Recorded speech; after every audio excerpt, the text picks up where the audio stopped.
Belə bir rəyə rast gəldim ki, bu vətən kasıbların vətənidir. Həqiqətən belədir dostlar. Vətən də torpaqda kasıblarındır. Siz baxın görün 2-ci Qarabağ müharibəsində ki biz 3000-dən çox şəhid verdik. O şəhidlərin arasında bir deputatın balası var idi. Yaxud bir nazirin, bir nazir müavininin, bir məmurun övladı var idimi? Yox idi. Hansı birinin övladı bir gün döyüşüb? Erməniyə bir güllə atıb. Atmayıblar deyilmi? Bu torpağı kim qoruyub? Biz kasıblar qorumuşuq. Bu torpaq kimin üçün lazımdır? Bizə lazımdır. Azərbaycan kimə vətəndir? Bizə vətəndir.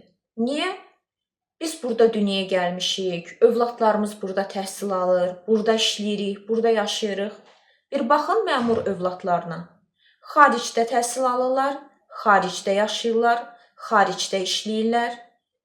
Xaricdə dincəlirlər. Vətən onlara nə üçün lazımdır? Sadəcə pul qazanmaq üçün. Torpaq elə bizim torpağımızdır. Vətən elə bizim vətənimizdir. Yaxşı ki də elə bizim vətənimizdir. Sadəcə arada vətəndən, millətdən, xalqdan danışıb ətimizi tökməsinlər. Vəssalam.